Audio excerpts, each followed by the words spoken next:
Today we are going to be going over the top 10 car problems that I have worked on, opinions from a professional mechanic. We're going to go 10 through 1, list them. Here we go. And we can just dance the night away. Problem number 10, we got a pretty common one. That's what all of them are going to be, but it is the dreaded lifter tick.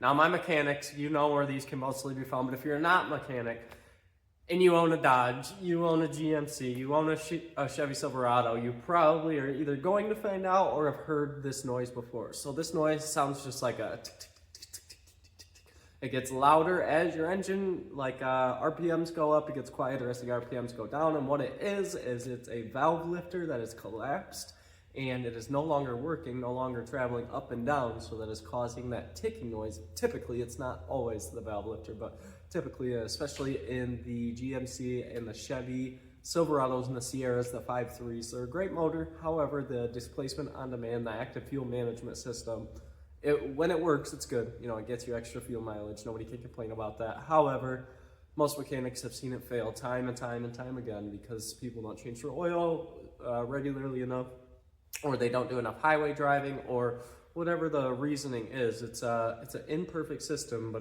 the design does work.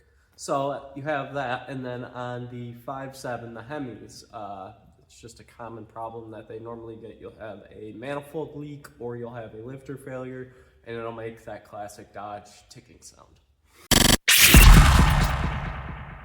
Problem number 9, we have the battery starter and alternator. So this is a funny one because most people may not know, but when one fails, it typically causes all to fail. So let me explain what I mean, especially referring to the battery and the alternator. So when your battery gets to the point where it's going bad, it's going dead, and it doesn't hold a charge very well, and you're relying on your alternator to run your vehicle, your battery maybe will say half-life. They're measured by cold cranking amps, the amount of amps that it produces when it's cold out. It's how they're measured. So if your battery is at the half of its life and it's producing half of them cold cranking amps, well, when it's warm out, it'll probably start. And then as you start pulling on the system, turning your heat on, turning your radio on, all your systems start turning on for your AC compressor, all the systems start turning on, and your battery starts getting that draw on it. Well, the battery, it can't contain that because it's not powerful enough anymore. So that power, it still can be found, but it's found from the alternator. So then the alternator is asked and forced to work harder than it's supposed to. It's forced to work overtime constantly, and then it kills the alternator. So then you're left with a bad battery and a bad alternator, and a mechanic that really feels bad because he doesn't want to give you this horrible news that you have to replace them both, and one made the other one go bad. And the starter comes into that. The starter they pretty much just go bad about like every 150,000 miles, sometimes sooner, sometimes later. Depends on how well you take care of your vehicle, like rust prevention type stuff. But for the most part, they last okay. If you have electrical problems and you have shorts in the battery, in the alternator, in the electrical system, it can fry a starter, or vice versa. If the starter is going bad and it still is working and it has a short because the ground on it or something is messed up, it can also fry an alternator. So when one goes bad, it's a very good idea to get it fixed immediately, even if your car is still working, because it's going to break other parts.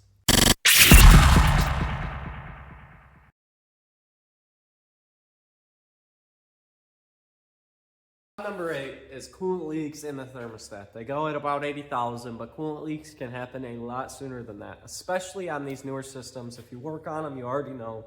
But the Ford Quick Connect systems, the Chrysler Quick Connect systems, they're junk. They don't work that well. They're made out of plastic. They leak after like 2-3 years of heat cycle and sitting in a vehicle. They're not great. So your vehicle ends up having these coolant leaks, and you'll have a puddle in your driveway, and they bring them to me to fix them. But generally what I see is it's those Quick Connects, it is a spring clamp, or it's a thermostat that has gone bad, locked up, and when it locked up, it overpressurized the system. But that would be number 8.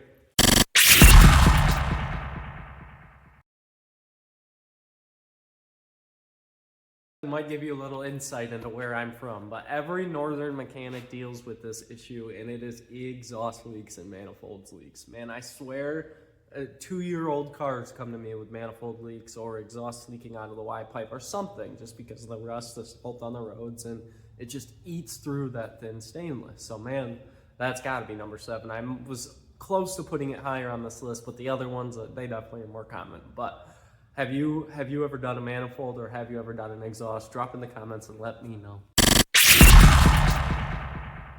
6, this one almost went higher on the list too. However, the next one's way more common. But this is brakes grinding, brakes making noise, brakes doing something that are not good. Whether that is brake lines leaking, calipers leaking, whether that's your pads are toast, whether that's your calipers are bad, or something's wrong with your brakes. I've seen it all. I see all of it, and very, very common to come into a Michigan shop.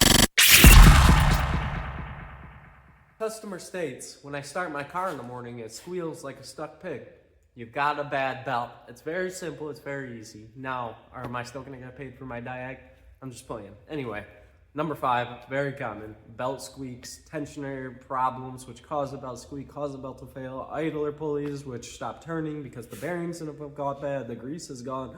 Whatever the case may be, there's a lot of driveline problems, but you gotta imagine the crank puts a lot of tension on all them pulleys. It puts a lot of tension on the belt the entire time you're driving. So for what it is, I am always impressed by the system and how long it actually lasts. So that is gonna be number 5. It's drive belts, it's serpentine belts, it's AC belts, the works, you know?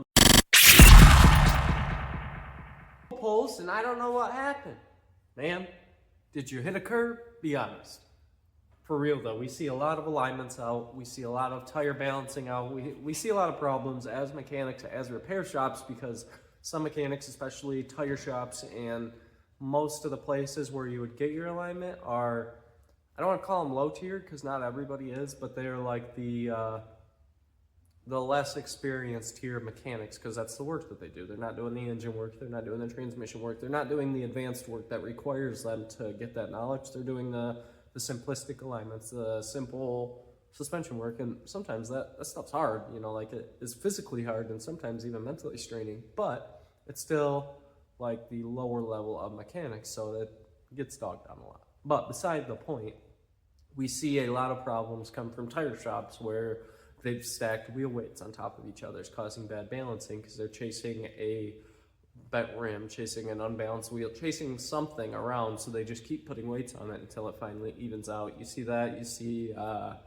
alignments that are off because people hit curbs. You see alignments that are off because they weren't set right in the first place. You see alignments that are off because suspension parts go bad. You see a lot of different issues as far as the driveline, the pulls. My car does this, that, or the other when I'm driving it. That is one of top 4 most common repairs that any mechanic will do, especially as a younger mechanic like myself, because we don't know the engine stuff. I mean, like I do now, and I'm learning it now, and I'm getting better at it, and that's where I try to push myself into and propel myself into, but it's hard to do this stuff. It's hard to do the advanced mechanics, and if you aren't serious about learning it, then you just never will. But there we go. All right, now we're into the big 3, top 3. Number 3 is misfires and tune-ups by far. You see spark plugs and ignition coils come through a shop all day long trying to fix misfires. They're very, very common because a misfire is just, it's a code telling you that your engine is not doing something right. So like most misfires are a code specifically because you have a cylinder that isn't firing the amount of times that it's supposed to, or a piston that's not combusting as many times as it's supposed to inside the cylinder, right? That's what a misfire is. But there's a lot of times, and on the newer vehicles, you'll get like a PO300 code, which is a very generic misfire code, and it's not like what's happening is a misfire, but it's not caused by something there. It's caused by an exhaust problem. It's caused by an ignition problem. It's caused by a fuel problem. You know, it's caused by something else, even though that is what's happening. That misfire can be caused by many different things, so they're common because a lot of different parts on vehicles fail.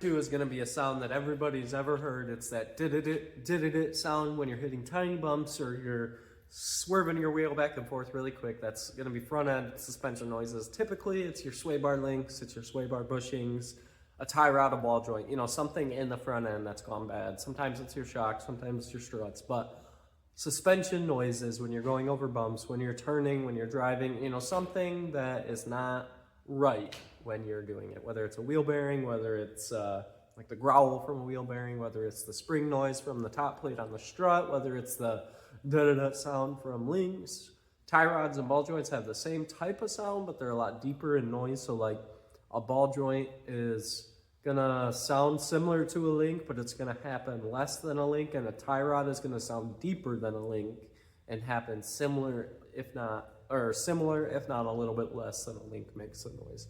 The link's the worst. Like if it is constant, just da-da-da-da-da-da-da, no matter what you do, it's typically a sway bar link. So very, very small, and they are like used to control body movement, so they are put in use with very, very little motion of your.